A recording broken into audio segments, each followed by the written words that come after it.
Bueno, gente, buen día a todas las personas que están aquí. Muy amable, gracias por estar. Tomarse un sábado a la mañana, que uno lo suele tomar para descansar y esas cosas, y venir a compartir estas presentaciones, sobre todo para Fabiola, un honor, para mí un honor que ella me haya convocado para ello. La conocemos a Fabiola hace mucho tiempo. Fabiola, como ustedes saben, es actriz, es educadora, y entraría dentro de esa categoría que ha inventado el doctor Jorge Rubati, que es la de artista e investigadora, porque es una persona que a partir de su praxis educativa, de su praxis artística, investigativa, porque con este libro viene a demostrar que también investiga, y bien, y mucho, viene a conformar un grupo de gente que cada vez va creciendo más, y es la gente que trata de pensar lo que hace para poder hacerlo circular entre los demás. Quiero decir con esto que hay gente que investiga, que estudia, que produce, pero se quedan con eso, con su producción para sus adentros, para sus pequeños círculos de gente, y no se preocupan por darle una forma a eso que han producido, a eso que han investigado, que han estudiado, para que otras personas se puedan valer de eso. Y en eso consiste la academia, ¿no?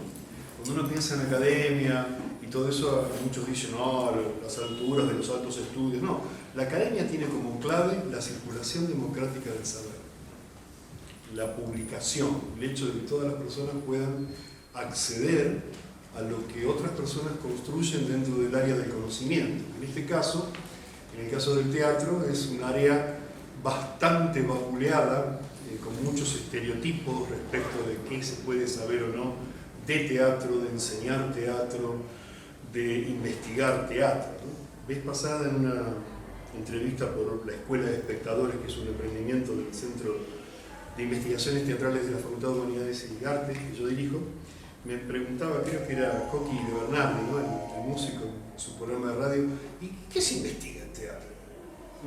¿Qué es investigar teatro? Claro, es como que a la mayoría de la gente, claro, la investigación suena más emparentada con las ciencias duras, algunas sociales, las biológicas, pero no.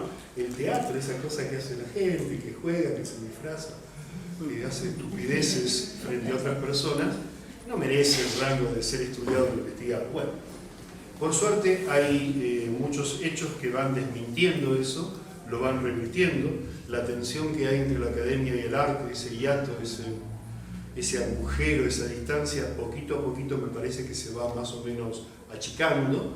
Y bueno, este libro viene un poquito a hacer eso, a tratar de ver qué ocurre en el aula, sobre todo con la niñez, ¿no? Con las niñeces, y ver cómo el teatro opera en ese contexto, para qué sirve, qué contribuye.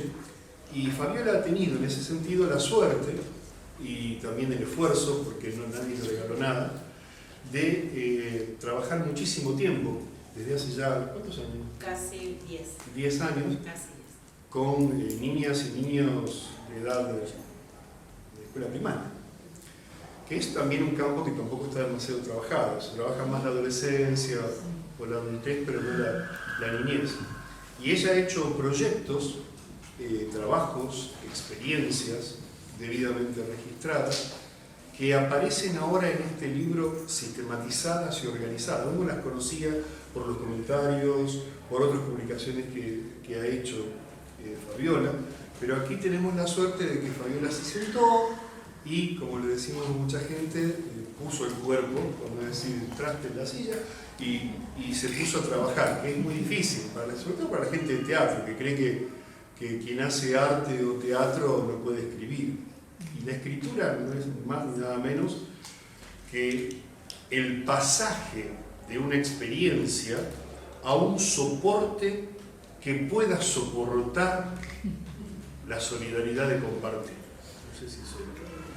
El hecho de poder escribir, Fabiola cita por aquí, yo te iba a citar a vos también, en la introducción, escrita por Fabiola, cita a Jorge Eines, teórico de la actuación y amigo, que presenta una obra en el 1 de octubre aquí en Rosario. Y que escribe el prólogo. Que escribe el prólogo, obviamente, dice: lo que se debe teorizar es aquello que, habiendo surgido desde la práctica, está buscando una palabra que lo designe. Esto lo dijo el año 19.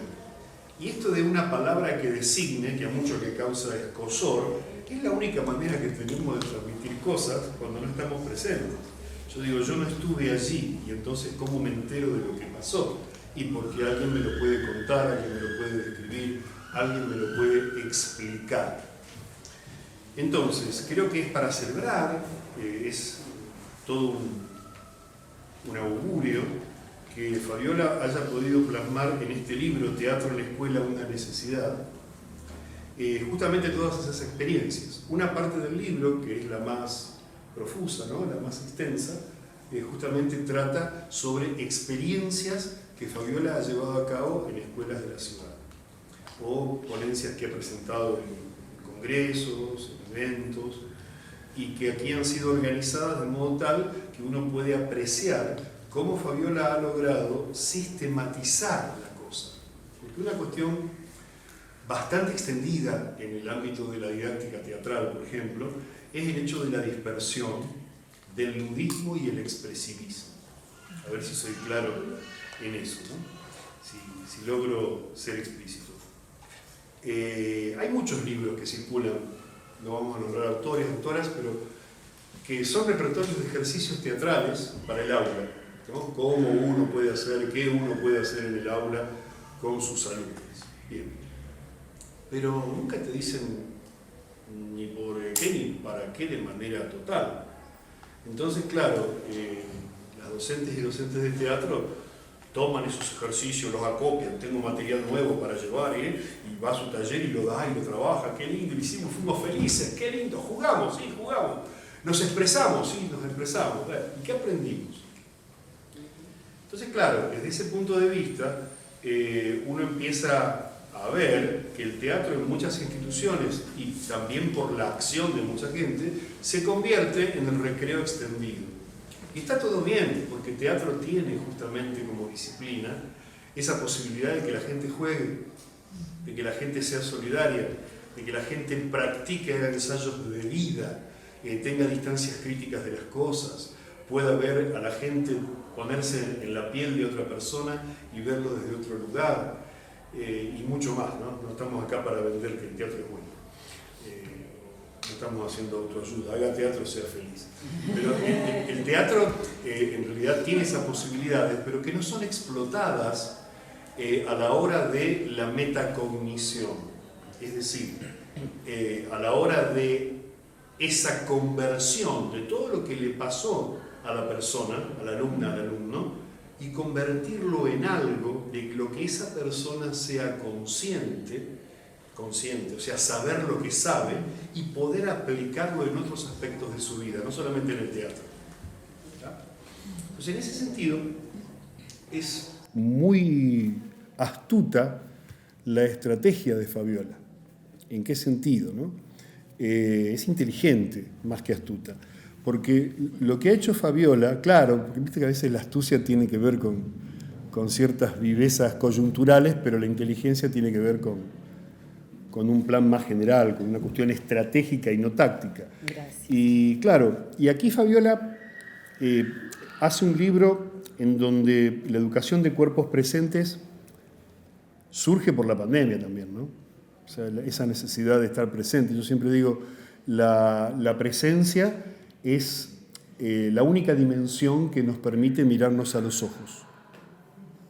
Porque vieron que la dictadura del rectángulo ese, los panales de estos 2 años y pico, y todavía sigue, que va a dejar sin laburo mucha gente, uno mira y hace un zapping constante y no está nunca con nadie. No solamente no está en cuerpo, tampoco está en muchos otros aspectos, y no sabe si te miran a los ojos, si están durmiendo, qué sé yo. En cambio acá, por ejemplo, que estamos presentes, yo voy recorriendo con la mirada y ustedes con mucha movilidad cada vez que poso los ojos en sus ojos me hacen... Eso es imposible hacerlo en las plataformas, ¿no? En las videoconferencias. Entonces, bueno, mucha de esa abstinencia de cuerpo aparece aquí como una necesidad, con una crítica que hace Fabiola al respecto. Y creo que lo importante, vos cortame si me pongo muy extenso. No, al contrario. O ustedes si me pongo muy pesado. Hace un tiempo tuve una discusión, no voy a hablar de mí, ¿Querés el micrófono? Lo único, porque lo tengo acá que me lo dieron justo. Capaz que te viene bien. No. Bueno.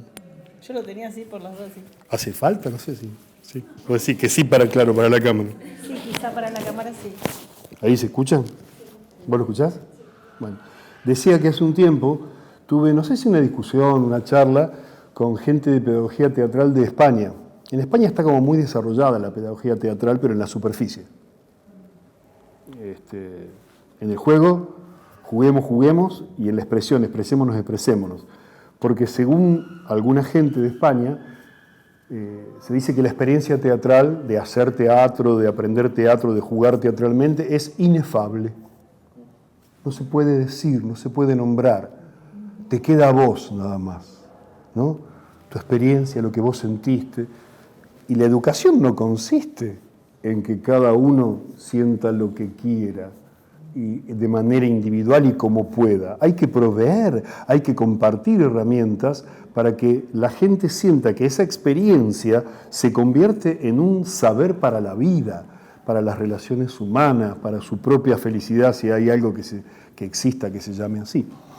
¿Me explico? O sea, la idea de lo inefable es muy común en las artes en general y en el teatro en particular. Es una experiencia que no te la puedo contar. No sé, me pasó algo terrible, buenísimo. Está bien, pero en la educación, decime por qué, decime para qué, decime cómo, porque de esa manera yo lo puedo registrar, lo puedo repetir y lo puedo compartir. Entonces, gente, de lo que se trata este libro es de democratizar el saber. Y yo creo que eso es lo más positivo y relevante de toda publicación que intente escribir sobre la praxis. Y este libro justamente se anota en esa secuencia de textos que trata de prestar un servicio. Porque el libro presta un servicio en el sentido estricto de la frase, ¿no? Porque Fabiola hace una primera parte donde trata de, y lo hace con eficacia, de buscar las bases teóricas de lo que ella hace. No habla desde nociones vagas, generales, dóxicas, aprendidas de la RAE o del sentido común, sino que va a los libros. Decíamos en el barrio va a los Brolis. O sea, no se queda ahí. La gente de teatro no suele ir a los Brolis. Y la del arte en general tampoco. No es muy frecuente la cosa. Entonces, Fabiola se ha preocupado por ahondar. Eines, Mantovani, Trozo, Garner, Roberto Vega, un olvidado de todo esto, San Pedro. Es decir, hay muchas, Merleau-Ponty. Digamos que hay un rango amplio de diversas nociones teóricas y paradigmas que Fabiola va recorriendo y que va tomando para poder argumentar sus elecciones de por qué ella, por ejemplo, aunque parezca una locura, trabaja antropología teatral en la primaria, ¿no? La antropología teatral, para quienes no lo conozcan, es una disciplina que trata de estudiar qué le sucede al ser humano en situación de representación en todas las culturas y trata de buscar constantes en culturas asiáticas, europeas, americanas, etcétera, que sean comunes al manejo del cuerpo y a los criterios de cómo un cuerpo se ofrece a otros cuerpos, a veces con música, se ofrece a otros cuerpos y cómo esos cuerpos perciben y procesan lo que ese cuerpo en escena está haciendo. Y tratan de buscar las causas de la dispersión de la gente. Quizás se cierre esta, la otra vez. Claro, quizás cerrándola se preserva un poquito el sonido. Ahí está. Bueno, y decía que es interesante porque hay testimonios, incluso podemos escuchar algunos, de alumnitas, ¿no? Una alumna que fue a ver un espectáculo y cuenta de manera espontánea qué es lo que vio. Y yo digo, pero eso mis alumnas y alumnos de la Tecnicatura en Teatro o de la licenciatura no lo piensan. Digo, ¿cómo llegó a eso? A poder hacerlo con un detalle tan preciso y sencillo. Es porque evidentemente está la mano de Fabiola allí, está el criterio de ella de trabajar duramente en eso, y por eso ella demuestra que la teoría no está peleada con la práctica, sino que hay que ver los modos en que esa teoría baja y cómo la práctica después alimenta a su vez la teoría. ¿Me explico? Por eso aparece el juego como uno de los ejes, ¿no?, del cuerpo presente. Y justamente el juego lo que no tiene es competencia por un premio en este caso. Y uno no puede jugar en el teatro, uno no puede cortarse solo. En el teatro uno siempre depende de las compañeras y compañeros de escena, o alumnas y alumnos, y depende de espectadoras y espectadores. El teatro es, a diferencia de muchas otras artes, la única que está construida sobre la solidaridad, ¿no? Yo digo en algún escrito, los otros me son, o sea, en el sentido de que la constitución de una identidad no se da por lo individual, lo subjetivo, sino que se da por la relación. Uno es en virtud del espacio y de las personas que lo habitan a ese espacio. Y los ejercicios que Fabiola presenta en sus muchos planes de clases que están aquí, se presentan los planes, las currículas, los casos de interdisciplina, los objetivos, etcétera. Después, si quieren, las secuencias didácticas, que es algo desatendido a veces en teatro, ¿no?, la progresión del trabajo para ir construyendo el conocimiento.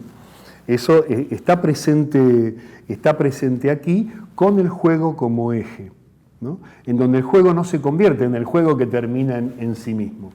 El juego es para otra cosa, es para que la pasen bien, entre comillas, si se quiere, pero que ese pasarla bien no sea lo único que se le atribuya a la actividad teatral en la escuela, claro, sino que se construya metacognición mediante un conocimiento que incluso vaya más allá del teatro, porque la mayoría de alumnas y alumnos no van a ser actrices y actores, ¿no? Van a ser espectadoras y espectadores, pero ahí vemos cómo el teatro presta un servicio, queda como muy rimbombante a la comunidad, pero claro, pero en realidad es así, porque si no entendemos que el teatro en la escuela es para que la gente sea más feliz y sepa más y sea menos explotada y reconozca y pueda criticar cuando se la quiere engañar y pueda observar el mundo con otros ojos, no solamente ojos críticos, sino también con ojos de más placer por hacer y experimentar el arte, estamos fritos, ¿no? Pero hay gente que entiende que el teatro es esa horita en que se sacan los bancos, se abre todo y empezamos a hacer. Las instituciones nos ayudan para eso. Lo dice Fabiola en el libro, justamente cómo el espacio de la escuela condiciona para que el teatro no exista de manera plena, pero que uno se las arregla y ella vaya si se las arregla para que eso ocurra, ¿no? No solamente corriendo bancos y mesas, obviamente, pero el espacio es uno de los elementos, ¿no? Entonces, la generación de este espacio lúdico lo que hace, en todo caso, y lo explica Fabiola muy bien en su libro, es tratar de superar esa instancia cartesiana mente-cuerpo. ¿Vieron? Que el cuerpo es una cosa, la mente es otra, no hay organicidad, no son complementarias, hay cosas que son para saber y cosas que son para jugar y experimentar, ¿no? Y aquí lo que se trabaja es justamente eso, ¿no? El teatro como una herramienta para poder superar esa dicotomía mente-cuerpo, que con la pandemia y el Meet y el Zoom y todas esas plataformas se ha acentuado bastante, ¿no?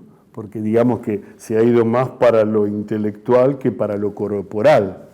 Incluso hasta conozco una anécdota de la hija de una amiga que cuando vio por primera vez a su maestra en vivo, le dijo a la madre, la seño está entera. La seño está entera.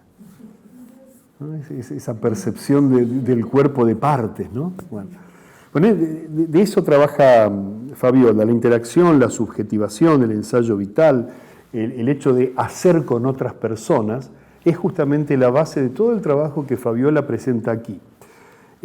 Para no aburrirles, Fabiola presenta una primera parte donde da las bases teóricas de su proceder y de sus criterios, para luego, en una segunda parte mucho más extensa, trabajar sobre sus programas, sus planificaciones, sus planes, sobre el aprendizaje basado en problemas y en proyectos, que ha sido parte de su experiencia, todas las planificaciones de primero a séptimo grado que ha trabajado, no sé si todas, pero digamos las más relevantes, y cómo se presenta una articulación de eso con otras áreas. ¿Qué quiero decir con esto? ¿Es una receta? No es una receta, pero es una guía o una orientación de alguien que la sabe lunga de esto, que ha trabajado, que lo dice porque en el lomo porta lo que ha hecho, no lo dice de lecturas nada más o de oídas, y entonces lo pone a consideración de la gente. Entonces, creo que eso es un hecho auspicioso y que uno celebra, ¿no? Aparecen metodologías, modelos posibles, libros audibles y sobre todo relatos de experiencias, ¿no? Y ver cómo el teatro, a partir de todas estas consideraciones, se convierte en una herramienta posible si está asistida por una teoría, ¿no? Reitero, por ahí parezco demasiado pesado, pero la teoría no es más que un intento de explicación para entender el mundo. Entonces, mientras mejor entendamos el mundo o mejor entendamos esto del teatro y de su didáctica, vamos a estar en mejores condiciones de contribuir a la formación de las personas, ¿no? Y que no quiero ser más extenso, pero creo que el problema de la mirada, de las demandas del otro, de la educación sensorial, motriz, social, la creatividad, todo lo que implica abordar un cuerpo en el espacio, que se relaciona con otros cuerpos, que ensaya comportamientos y juega, se expresa, y que a su vez eso es ofrecido a otras personas para que también lo compartan, porque siendo espectadoras y espectadores también compartimos el hecho teatral, ¿no? Y para terminar, lo importante de recalcar en cómo en todo el libro aparece la necesidad de la actividad teatral en la escuela como un proceso y no como un resultado, ¿no? Que no importa tanto el espectáculo que se va a hacer, la representación y todo eso, sino que importa más nos gusta la lucha que la victoria, ¿no? Ir trabajando en el proceso para después sí obtener resultados que siempre son provisorios, pero que van ayudando y que se pueden mejorar, que se pueden refutar. Y creo que ese es el espíritu fundamental del libro, ¿no? Cuerpos presentes para trabajar sobre el conocimiento, pero sin olvidar el placer. Así que yo les invito a leer el libro, a comprarlo. Gracias. Les pido un aplauso para Aldo porque... No, creo que...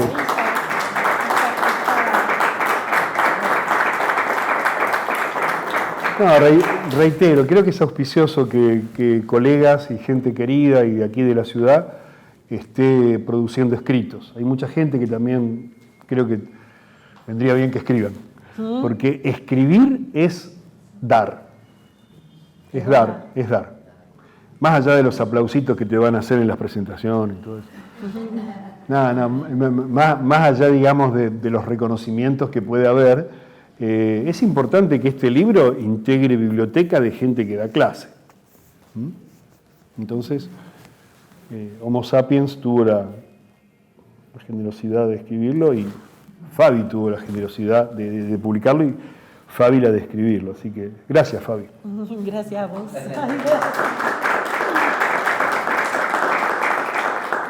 Bueno, Aldo dijo mucho, muchísimo. Entonces, bueno, lo que yo creo es que este libro tiene un objetivo, y yo lo voy a poner así porque me encanta esta cuestión de las fotos, ¿no? Tiene un objetivo, es contagiar a las instituciones. Contagiar a las instituciones para que el teatro en la escuela esté en todas las escuelas. No solo desde la jornada ampliada, porque acá hay un diseño curricular. Acá hay un desarrollo de primero a séptimo grado de teatro desde el punto de vista antropológico. Los chicos recién incorporan el texto en creación colectiva. No hay representación, no es teatro de representación. Ellos no se aprenden de memoria un texto y lo dicen. Esto es un itinerario de antropología teatral para la primaria. Desde esa convicción. O sea, yo me entrené en ese estilo teatral y esa es mi convicción.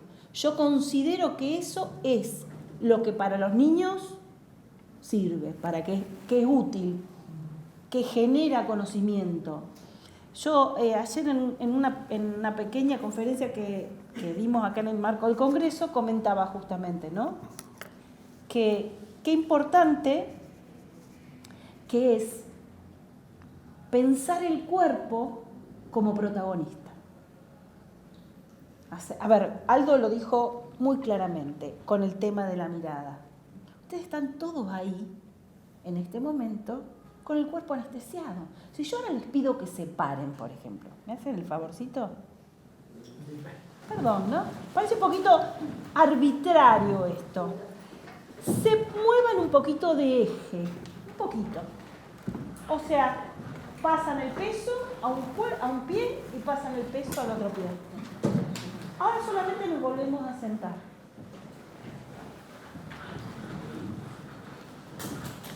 Piensen solamente que los chicos en edad infantil están aprendiendo con el cuerpo anestesiado. Ustedes recién estaban pasivamente escuchando una maravillosa exposición y no sentían su cuerpo. Porque hay una cuestión en la cual nuestra atención y nuestro intelecto está enfocado en lo intelectual. ¿Estamos? ¿Qué es lo que yo planteo? Que no se puede seguir educando olvidándonos del cuerpo. Como dice bien Jorge Inés, que era lo que quería decir al principio. Cuerpos sentados y cabezas de pie. En nuestra humanidad sentada. Aprendemos a partir de nuestra humanidad sentada. Estamos hablando de las infancias. El juego en la infancia tiene un valor subjetivante. Desde los primeros juegos de crianza, que los cito con Calmels y Levin, que han sido de una maravillosa ayuda para mis investigaciones, el cuerpo no puede estar ausente más en la educación. Ahora, ¿cómo aparece el cuerpo en la educación? A través del juego teatral. A través del teatro de creación colectiva. Acá en este libro yo hago una distinción entre juego dramático, juego teatral y creación colectiva. Ustedes se van a dar cuenta y van a descubrir la diferencia. El juego dramático es el juego del niño, sin posibilidad o necesidad de demostración. El juego teatral sí es un juego con una expectativa de demostración. Y la creación colectiva es la creación en colectivo, con un producto. Que eso, ustedes lo van a ver en el desarrollo del libro, se da en los últimos grados de la escolarización. Ustedes van a ver cómo yo realizo un itinerario que tiene un sentido de secuencia, preparando el cuerpo de los niños para ir adquiriendo en grado de complejidad competencias de lo teatral. Es netamente antropológico, en ese sentido. Porque creo que yo creo que la educación tiene siempre que cubrir una necesidad. La educación normalizadora necesitaba que la cultura Argentina sea homogénea, porque había tal crisol de razas, había distintos lenguajes, había necesidad de generar una identidad nacional. Pero no podemos seguir 100 y pico de años después con la misma educación. Porque la sociedad cambió. Y lamentablemente, mal que nos pese, el cuerpo está ausente en las infancias hoy. Cuando yo empecé el proyecto, hace casi 10 años, me preocupaba cómo los chicos estaban con la Play y no jugaban. Me preocupaba las actitudes individualistas. En ese momento estaba transitando mis últimos años mis últimas materias del profesorado de teatro y me cruzo con una persona muy mágica que no está acá porque está su hija por tener familia, y le comento las bondades de lo teatral. No, sino lo importante de trabajar lo teatral, de trabajar lo colectivo, de trabajar el cuerpo, lo lúdico y lo ficcional.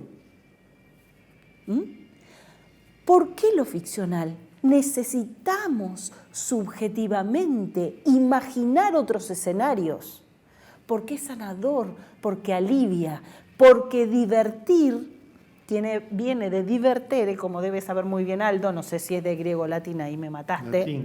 Latín, bueno, ¿qué es correr? Es correrse de la preocupación. Divert en inglés también, es correrse, es desviar. Es salir de estar frente a frente. Ahí está, ahí lo tenés. De ahí viene divertirse. Entretenerse, estar entre, bueno, ¿no? Tenerse entre. ¿A qué voy con esto? ¿Por qué es importante? Porque las infancias perdieron lo lúdico, porque las infancias no se los protege de los peligros de la sociedad, porque me volvieron los chicos de la pandemia con miedo a contagiar a sus abuelos, porque nadie les puso un filtro, nadie los protegió, nadie los cuidó. Tenían miedo de que ellos, si ellos estaban cerca del amiguito, contagiarían a sus abuelos. Entonces, nadie protegió las infancias. Se ve televisión y con los chicos sentados en la mesa. Nadie los protege. Pero tampoco pueden resolver eso que los angustia porque no tienen juego libre. No salen a la vereda a dramatizar lo que los angustia, que es lo sanador de lo lúdico. Porque no tienen más el juego libre. El juego libre no tiene más lugar.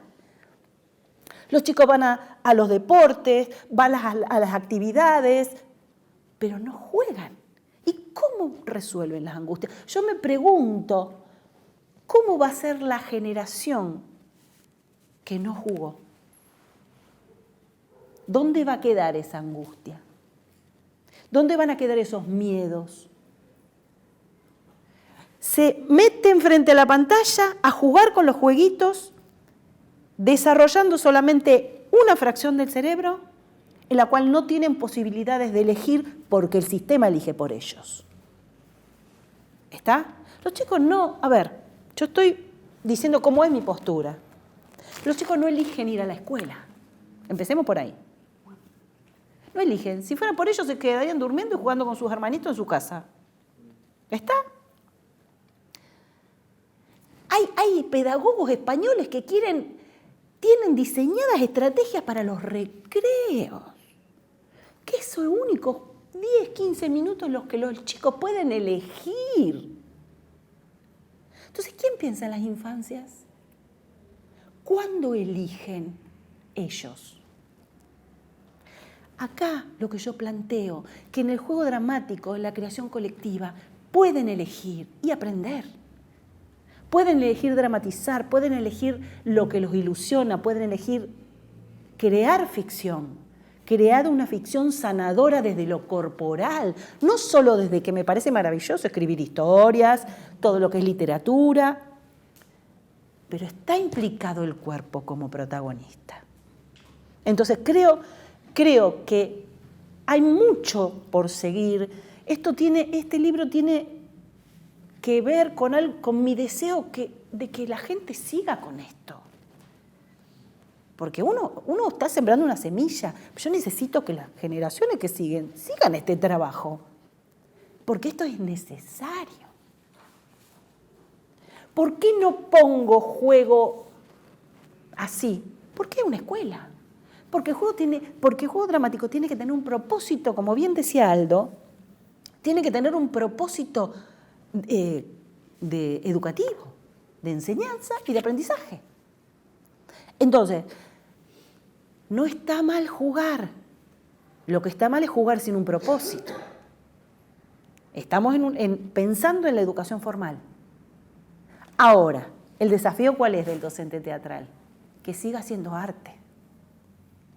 Que no quede aprisionado en los objetivos, que no quede aprisionado en la secuencia, que no quede encarcelado en la planificación. Sino que todo eso debe ser manejado con la suficiente inteligencia como para que ellos lo vivan con libertad.